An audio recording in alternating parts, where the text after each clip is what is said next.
आज हम बात करेंगे इतिहास की कुछ ऐसी मिस्टीरियस और अनसॉल्व इंसिडेंट्स के बारे में जिनके बारे में जानकर आप सोच में पड़ जाएंगे।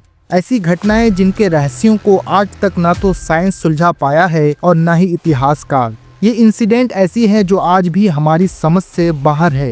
इनमें से एक तो ये है कि 1518 में स्ट्रासबर्ग में लोग बिना थमे नाचते रहे और एक महीने तक कई लोग नाचते नाचते अपनी जान गंवा बैठे। और दूसरा जूलियन कैलेंडर 1582 में 4 अक्टूबर के बाद सीधे 15 अक्टूबर आ गया, यानी हिस्ट्री से 10 दिन गायब हो गए। ये तो सिर्फ 5 में से 2 घटनाओं के बारे में छोटा सा झलक था। हमारे पास इन 5 घटनाओं के बारे में ऐसी जानकारी है जिनके बारे में जानकर आप लोगों के रोंगटे खड़े हो जाएंगे। फ्रेंड्स, वीडियो में आगे बढ़ने से पहले चैनल को सब्सक्राइब जरूर करें और वीडियो को लाइक भी कर दें। Number 1, devils footprints. 1855 में इंग्लैंड के डेवन काउंटी में एक अजीब और खौफनाक हादसा हुआ।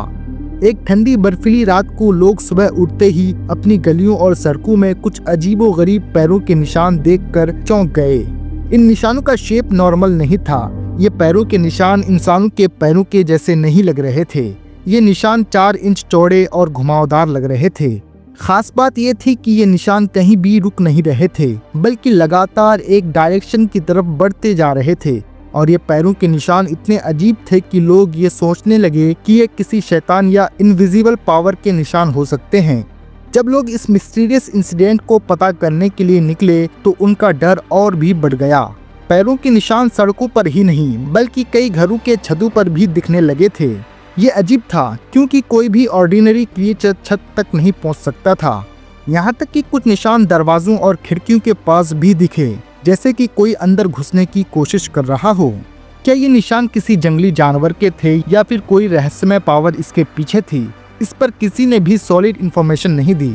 इस इंसिडेंट ने पूरे इलाके को खौफ में डाल दिया था। लोग इस रहस्यमय इंसिडेंट के बारे में कई तरह की राय देने लगे थे।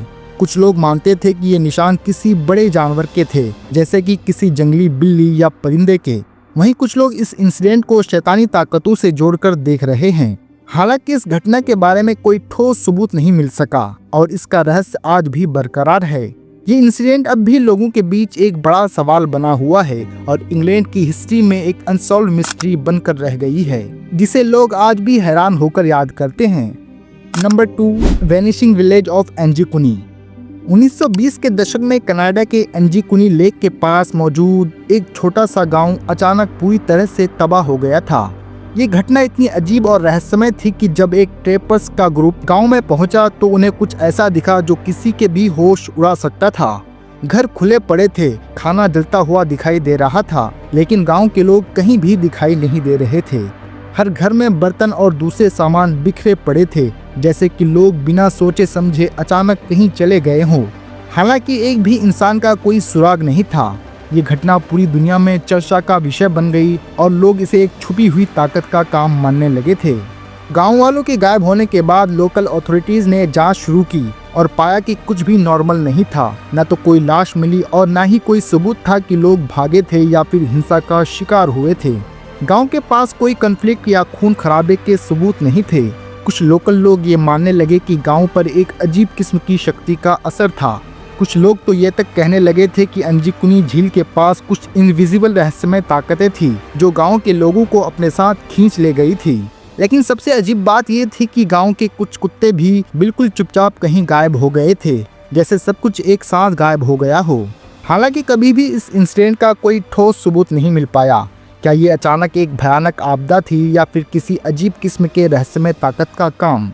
कुछ इतिहासकार मानते हैं कि जरूर ये एक नेचुरल फिनोमेना हो सकती थी, जैसे खूब ठंड या फिर अचानक कोई आई बीमारी जिसने पूरी बस्ती को चुपचाप खत्म कर दिया हो।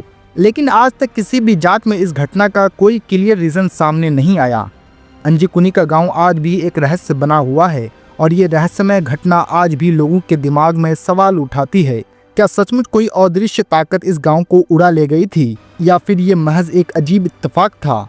आप इसकी पूरी डिटेल्स हमारी इस वीडियो में भी देख सकते हैं। Number 3, dancing plug. ये कहानी 1518 की है, जब फ्रांस के स्ट्रासबर्ग सिटी में एक अजीब और रहस्यमय इंसिडेंट हुआ। गर्मियों के दिन एक लेडी जिसका नाम ट्रोफिया था अचानक सड़क पर डांस करना शुरू कर देती है, लेकिन ये कोई नेचुरली नहीं था। मानो जैसे वो किसी छिपी ताकत से हो रहा हो। पहले तो लोग इसे मजाक समझकर नजरअंदाज कर रहे थे, लेकिन फिर ये अजीब डांस फैलने लगी। कुछ ही घंटों में मर्द, औरतें और बच्चे भी इस डांस के अजीब लक्षणों से प्रभावित हो गए। ये डांस और इस पर कंट्रोल ना होने की हालत इतनी तेजी से बढ़ी कि शहर में हर कोई डांस करने लग गए। ये लोग बिना थमे और बिना रुकते नाचते जा रहे थे। ये नज़ारा और भी खौफनाक हो गया जब नाचने वालों में से कुछ बेहोश हो गए और कईयों की मौत तक हो गई थी। ये डांस न तो सिर्फ थका देने वाला था बल्कि जानलेवा भी साबित हुआ। स्ट्रासबर्ग की सड़कों पर ये नाचना न सिर्फ कुछ घंटों तक चली बल्कि कई दिनों तक चलता रहा। ये अजीब सी इंसिडेंट लगभग 1 महीने तक लगातार चलती रही। ये डांस सिर्फ बॉडी के लिए थकावट नहीं बल्कि मेंटल और फिजिकली तौर पर बेहद खतरनाक था। नाचते हुए लोग ज़्यादातर थक कर गिर पड़ रहे थे। कुछ दिल के दौरे से मर जाते, जबकि कुछ की हालत इतनी ख़राब हो जाती थी कि वो अपनी जगह से हिलने भी नहीं पा रहे थे। ये मिस्टीरियस डांस न सिर्फ उन लोगों के लिए बल्कि पूरे शहर के लिए एक डरा देने वाली हालत बना चुका था। अथॉरिटीज़ ने इस पर फीडबैक देने की कोशिश की, लेकिन इन्हें इसका कोई खास वजह नहीं मिल पाया। शहर के लोग ये सोचने लगे थे कि शायद ये एक कुदरती सज़ा है या फिर किसी तरह की शैतानी ताकत। ये 1518 का इंसिडेंट आज भी रहस्य बनकर रह गया है। कई इतिहासकार इस इंसिडेंट को सामूहिक मेंटल डिसऑर्डर मास हिस्टीरिया के रूप में समझते हैं, जबकि कुछ इसे जहरीली खाद्य पदार्थ या महामारी से जोड़ते हैं। कई साइंटिस्टों का मानना है कि ये एक दिमागी और शारीरिक स्थिति का असर था, जिसमें लोगों ने एक दूसरे को देखकर नाचना शुरू कर दिया था और फिर ये एक सामाजिक धुन का रूप ले लिया था। लेकिन इस इंसिडेंट का कभी भी कोई ठोस सबूत नहीं मिल पाया है। इसने न सिर्फ उस टाइम के लोगों को चौंका दिया बल्कि आज भी ये एक अनसॉल्व मिस्ट्री बनी हुई है। Number 4, रोआनोको colony. 1587 में ब्रिटिश कॉलोनाइजर जॉन वाइट के देखभाल में रोआनोको आइलैंड में एक नई बस्ती बनाई गई थी, जहां इंग्लैंड से आए लोगों के घर बनने वाले थे। जॉन वाइट ने अपने साथ 115 लोग लाए थे, जिसमें औरतें और बच्चे भी शामिल थे। यहाँ बस्ती बनाने का मकसद ये था कि ये जगह ब्रिटिश एम्पायर का हिस्सा बन सके और यहाँ से इनका बिजनेस और भी आगे बढ़ सके। लेकिन जब कुछ महीने के बाद जॉन वाइट ज़रूरी चीज़ यानी खाने पीने के सामानों को लेने इंग्लैंड वापस गए तो कुछ अलग सा हुआ। जब वो 1590 में लौटे तो उन्होंने देखा कि पूरा गांव गायब हो चुका था और सबसे अजीब बात यह थी कि कोई लाश या खून खराबे का निशान नहीं मिला। जब जॉन वाइट ने बस्ती में कदम रखा तो सिर्फ एक वर्ड करोटवान एक पेड़ पर खुदा हुआ था। ये वर्ड एक वहाँ के लोकल आदिवासी जनजाति का नाम था जो इस इलाके के पास ही रहती थी। जॉन वाइट ने इसका मतलब ये समझा कि शायद उपनिवेशी वहाँ के आदिवासी के पास अच्छी तरीके से पहुँच गए होंगे, लेकिन इसका कोई पुख्ता सबूत नहीं था। गांव में कोई दूसरी चीज़, दस्तावेज या कोई लाश नहीं मिली। इस घटना ने कई सवाल खड़े कर दिए थे। क्या उपनिवेशी किसी संकट का सामना कर रहे थे, या उन्होंने आदिवासी जनजाति के साथ मिलकर अपनी जिंदगी को बचाया, या फिर उनको पूरी तरह से खत्म कर दिया गया। आज तक रोआनोको के कॉलोनी की गायब होने की घटना एक रहस्य बनी हुई है। कई पॉसिबिलिटीज हैं, लेकिन कोई भी पूरी तरह से सही नहीं मानी जाती। कुछ का मानना है कि उपनिवेशी भूखमरी या किसी कुदरती बला के शिकार हो गए थे। वहीं कुछ इतिहासकार मानते हैं कि उपनिवेशी आदिवासी के साथ चले गए थे या किसी दूसरी जगह पर बस गए थे। लेकिन दोस्तों, क्रॉटोन यानी CROATON का क्या मतलब था, ये आज भी क्लियर नहीं हो पाया है। इस इंसिडेंट ने न सिर्फ इतिहासकारों को हैरान किया बल्कि इसे रहस्यों से भरी हुई एक अद्भुत इंसिडेंट के रूप में पेश किया गया।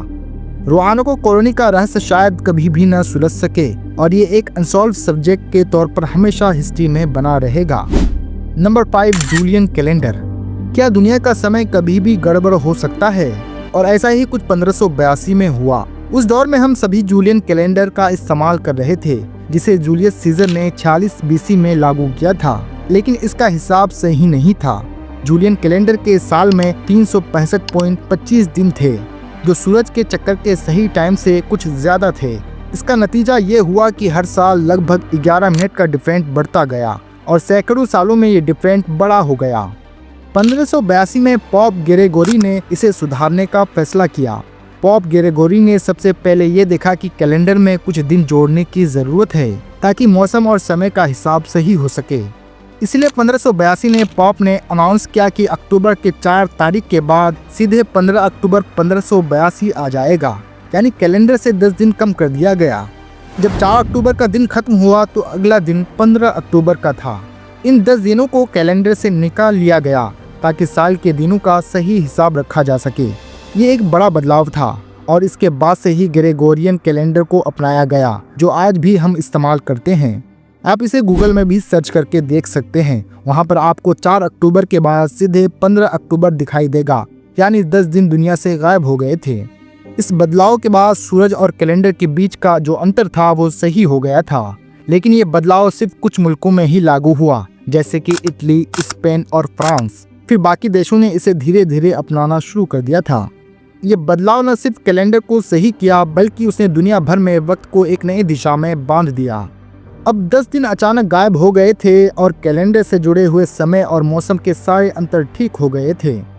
तो दोस्तों, आज की ये शॉकिंग एंड मिस्टीरियस वीडियो आपको कैसी लगी हमें कमेंट में ज़रूर बताएं। अगर आपको हमारी वीडियो पसंद आई हो तो लाइक करें और शेयर करें, ताकि और भी लोग इस रहस्यमय घटनाओं के बारे में जान सके। और हाँ, चैनल को सब्सक्राइब करना ना भूलें। मिलते हैं एक नई वीडियो के साथ, तब तक के लिए कीप वॉचिंग।